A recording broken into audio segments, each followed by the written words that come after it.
ನಮಸ್ತೆ ಎಲ್ರಿಗೂ. ಇವತ್ತಿನ ವಿಡಿಯೋದಲ್ಲಿ ಮಂಗಳೂರು ಸ್ಟೈಲ್ ಚಿಕನ್ ಪುಳಿಮುಂಚಿ ಹೇಗೆ ಮಾಡೋದು ಅಂತ ಹೇಳ್ಕೊಡ್ತಾ ಇದ್ದೀನಿ.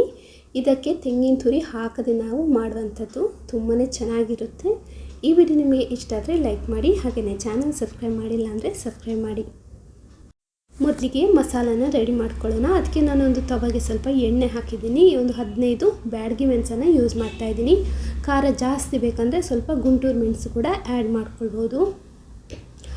ಇದು ಎಣ್ಣೆ ಹಾಕಿ ಕೂಡ ರೋಸ್ಟ್ ಮಾಡ್ಬೋದು, ಅಥವಾ ಎಣ್ಣೆ ಇಲ್ಲದೆ ಬರೀ ಡ್ರೈ ರೋಸ್ಟ್ ಕೂಡ ಮಾಡ್ಕೊಳ್ಬೋದು. ಇದೀಗ ರೋಸ್ಟ್ ಆಗಿದೆ, ಕಡಿಮೆ ಉರಿಯಲ್ಲೇ ರೋಸ್ಟ್ ಮಾಡ್ಕೊಳ್ಬೇಕು.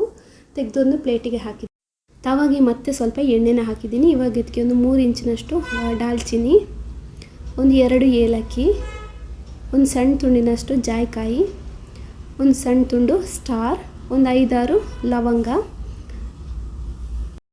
5 ಟೀ ಸ್ಪೂನಷ್ಟು ಕೊತ್ತಂಬರಿ ಬೀಜನ ಹಾಕ್ತಾಯಿದ್ದೀನಿ. ಟೀ ಸ್ಪೂನ್ ಅಂದರೆ ಸಣ್ಣ ಸ್ಪೂನ್ ಬರುತ್ತಲ್ವ, ನಾವು ತಿಂಡಿ ತಿನ್ನೋಕ್ಕೆಲ್ಲ ಯೂಸ್ ಮಾಡ್ತೀವಿ ಅಂಥದ್ದು. ಆಮೇಲೆ 1.5 ಟೀ ಸ್ಪೂನ್ನಷ್ಟು ಜೀರಿಗೆನ ಹಾಕಿದ್ದೀನಿ. ಸ್ವಲ್ಪ ಈ ಥರ ಮಿಕ್ಸ್ ಮಾಡ್ತಾಯಿರಿ, ಕರೆಂಟ್ ಹೋಗ್ಬೋದು, ಅದಕ್ಕೋಸ್ಕರ. ಒಂದು 15-20 ಕರಿಮೆಣಸನ್ನು ಹಾಕಿದ್ದೀನಿ. ಒಂದು 1/4 ಟೀ ಸ್ಪೂನ್ನಷ್ಟು ಮೆಂತೆ. ಎಲ್ಲನೂ ಕಡಿಮೆ ಉರಿಯಲ್ಲಿ ರೋಸ್ಟ್ ಮಾಡ್ಕೊಳ್ಬೇಕು. ಉರಿ ಜಾಸ್ತಿ ಇಡಕ್ಕೆ ಹೋಗಬೇಡಿ, ಕಡಿಮೆ ಉರಿಯಲ್ಲಿ ಪರಿಮಳ ಬರಬೇಕು ಅಷ್ಟರ ತನಕ ರೋಸ್ಟ್ ಮಾಡಿ. ಇದಾಗ್ತಾ ಬರುವಾಗ ನಾನೊಂದು ಇದಕ್ಕೆ 10 ಬೆಳ್ಳುಳ್ಳಿನ ಹಾಕ್ತಾಯಿದ್ದೀನಿ. 8ರಿಂದ 10 ಸಣ್ಣ ಸೈಜಿದ್ದು. ಇದು ಜಾಸ್ತಿ ಕಾಯಬೇಕಂತಿಲ್ಲ, ಸ್ವಲ್ಪ ಬಿಸಿಗೆ ಕಾಯ್ದರೆ ಸಾಕು. ಆಮೇಲೆ 1 ದಳದಷ್ಟು ಕರಿಬೇವನ್ನು ಹಾಕಿದ್ದೀನಿ. ಇದು ಅಷ್ಟೇ. ಇವಾಗ ಗ್ಯಾಸನ್ನು ಆಫ್ ಮಾಡಿ, ತವ ಬಿಸಿ ಇರುತ್ತಲ್ವ ಅಷ್ಟರಲ್ಲೇ ರೋಸ್ಟ್ ಆದರೆ ಸಾಕು. ಇದೀಗ ಆಗಿದೆ. ತಣ್ಣಗಾದ್ಮೇಲೆ ನಾನೊಂದು ಮಿಕ್ಸಿ ಜಾರಿಗೆ ಹಾಕಿದ್ದೀನಿ. ಅದರ ಒಟ್ಟಿಗೆ ಒಂದು ಸಣ್ಣ ಸೈಜ್ ಹುಣಸೆ ಹಣ್ಣು, ಒಂದು ಅರ್ಧ ನಿಂಬೆ ಸೈಜ್, ಆಮೇಲೆ ಒಂದು 1/4 ಟೀ ಸ್ಪೂನ್ನಷ್ಟು ಅರಿಶಿನ ಪುಡಿ. ಇದನ್ನು ನೀರು ಹಾಕಿಬಿಟ್ಟು ರುಬ್ಬಿ ತರಬೇಕು. ನೋಡಿ, ರುಬ್ಬಿ ಇಟ್ಕೊಂಡಿದ್ದೀನಿ. ಚಿಕನ್ ಬೇಯೋದಕ್ಕೆ ಇಡ್ತಾಯಿದ್ದೀನಿ. ಅದಕ್ಕೆ ನೋಡಿ ಸ್ವಲ್ಪ ಎಣ್ಣೆನ ಹಾಕ್ತಾಯಿದ್ದೀನಿ. ತೆಂಗಿನ ಎಣ್ಣೆನ ಒಂದು 2 ಟೇಬಲ್ ಸ್ಪೂನ್ ತೆಂಗಿನ ಎಣ್ಣೆ ಹಾಕಿದ್ದೀನಿ. ಆಮೇಲೆ ಸ್ವಲ್ಪ ಬೇವ್ರೆ ಸೊಪ್ಪು ಅಂದರೆ ಕರಿಬೇವು, ಆಮೇಲೆ ಒಂದು ಮೀಡಿಯಮ್ ಸೈಜ್ 3 ಈರುಳ್ಳಿ ಜಾಸ್ತಿ ಕಾಯಬೇಕಂತೆಲ್ಲ, ಸ್ವಲ್ಪ ಹಸಿ ವಾಸನೆ ಹೋಗಿ ಸಾಫ್ಟ್ ಆದರೆ ಸಾಕು, ಅಷ್ಟರ ತನಕ ಕಾಯಿಸೋಣ. ಇದೀಗ ನೋಡಿ ಸಾಫ್ಟ್ ಆಗಿದೆ. ಇವಾಗ ಇದಕ್ಕೆ ನಾನು 1 ಟೊಮೆಟೊನ ಹಾಕ್ತಾಯಿದ್ದೀನಿ. ಟೊಮೆಟೊ ಬೇಕಿದ್ದರೆ ಹಾಕ್ಕೊಳ್ಬೋದು, ಇಲ್ಲಾಂದರೆ ಪರವಾಗಿಲ್ಲ, ಸ್ಕಿಪ್ ಮಾಡ್ಕೊಳ್ಬೋದು. ಇದು ಅಷ್ಟೇ ಸ್ವಲ್ಪ ಸಾಫ್ಟ್ ಆಗಲಿ. ಆಮೇಲೆ 1 ಸ್ಪೂನಷ್ಟು ಶುಂಠಿ ಬೆಳ್ಳುಳ್ಳಿ ಪೇಸ್ಟ್ ಹಾಕಿದ್ದೀನಿ. ಇದರದ್ದು ಸ್ವಲ್ಪ ಹಸಿ ವಾಸನೆ ಹೋಗೋ ತನಕ ಮಿಕ್ಸ್ ಮಾಡ್ಕೊಳ್ಳಿ. ಇದೀಗ ಆಗಿದೆ. ಇವಾಗ ನಾನು ಇದಕ್ಕೆ ಚಿಕನನ್ನು ಹಾಕ್ತಾಯಿದ್ದೀನಿ. ನಾನಿಲ್ಲಿ 1 kg ಚಿಕನ್ ತೊಗೊಂಡಿದ್ದೀನಿ. ಇದು ನಾಟಿ ಕೋಳಿ. ಒಂದ್ಸರಿ ಚೆನ್ನಾಗಿ ಮಿಕ್ಸ್ ಮಾಡ್ಕೊಳ್ಳಿ. ಇದು ಬೇಯೋದಕ್ಕೆ ಸ್ವಲ್ಪ ಟೈಮ್ ಜಾಸ್ತಿ ತೊಗೊಳುತ್ತೆ. ಉಪ್ಪು ಹಾಕಿಬಿಟ್ಟು ಬೇಯೋದಕ್ಕೆ ಇಡಬೇಕು. ಎಕ್ಸ್ಟ್ರಾ ನೀರನ್ನು ಹಾಕೋಕ್ಕೆ ಹೋಗಬೇಡಿ. ಈ ಚಿಕನ್ ಪೀಸ್ ಅದರಲ್ಲೇ ಬಿಡುವಂಥ ನೀರಿರುತ್ತಲ್ವ, ಅದರಲ್ಲಿ ಬೇಯ್ದ್ರೇ ತುಂಬ ಚೆನ್ನಾಗಿರುತ್ತೆ. ಸ್ವಲ್ಪ ಅರಿಶಿನ ಪುಡಿ ಹಾಕಿದ್ದೀನಿ.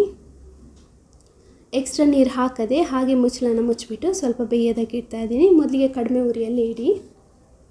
ಕಡಿಮೆ ಅಂದರೆ ಒಂದು ಮೀಡಿಯಮ್ ಫ್ಲೇಮ್ ತನಕ ಇಡ್ಬೋದು. ನೋಡಿ, ಒಂದು 10 ನಿಮಿಷ ಬೆಂದಿದೆ.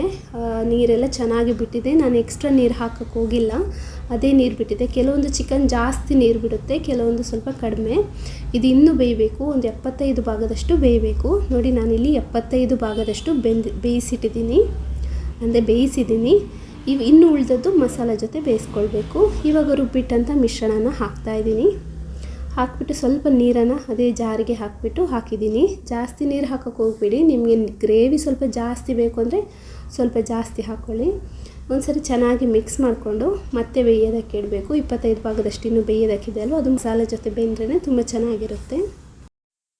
ಇದೀಗ ಬೆಂದಿದೆ. ನಾನು ನಡುವೆ ಒಂದ್ಸರಿ ಚೆಕ್ ಮಾಡಿ ನೋಡಿದ್ದೆ. ಇದೀಗ ಕರೆಕ್ಟಾಗಿ ಬೆಂದಿದೆ. ಗ್ಯಾಸನ್ನು ಆಫ್ ಮಾಡ್ತಾಯಿದ್ದೀನಿ. ನಿಮಗೆ ಗ್ರೇವಿ ಸ್ವಲ್ಪ ಜಾಸ್ತಿ ಬೇಕು ಅಂದರೆ ಇನ್ನೊಂದು ಚೂರು ನೀರನ್ನು ಜಾಸ್ತಿ ಹಾಕಿಬಿಟ್ಟು ಬೇಯೋದಕ್ಕೆ ಇಡಿ. ಗ್ಯಾಸನ್ನು ಆಫ್ ಮಾಡಿಬಿಟ್ಟು ಕೊನೆಯದಾಗಿ ಸ್ವಲ್ಪ ಕೊತ್ತಂಬರಿ ಸೊಪ್ಪು, ಹಾಗೆ 1 ಟೇಬಲ್ ಸ್ಪೂನಷ್ಟು ತುಪ್ಪನ ಹಾಕ್ತಾಯಿದ್ದೀನಿ. ಕೊನೆಗೆ ಈ ಥರ ತುಪ್ಪ ಹಾಕಿದರೆ ಟೇಸ್ಟ್ ತುಂಬ ಚೆನ್ನಾಗಿ ಬರುತ್ತೆ. ನಾನು ಸ್ಟಾರ್ಟಿಂಗ್ ಎಣ್ಣೆಯಲ್ಲಿ ಬೇಯಿಸಿದ್ದಲ್ವ, ಹಾಗಾಗಿ. ಇದೀಗ ರೆಡಿಯಾಗಿದೆ. ನೀವು ಒಂದ್ಸರಿ ಟ್ರೈ ಮಾಡಿ ನೋಡಿ, ಹೇಗೆ ಬಂತು ಅಂತ ಕಮೆಂಟ್ ಬಾಕ್ಸಲ್ಲಿ ತಿಳಿಸಿ. ವಿಡಿಯೋ ಇಷ್ಟ ಆದರೆ ಲೈಕ್ ಮಾಡಿ.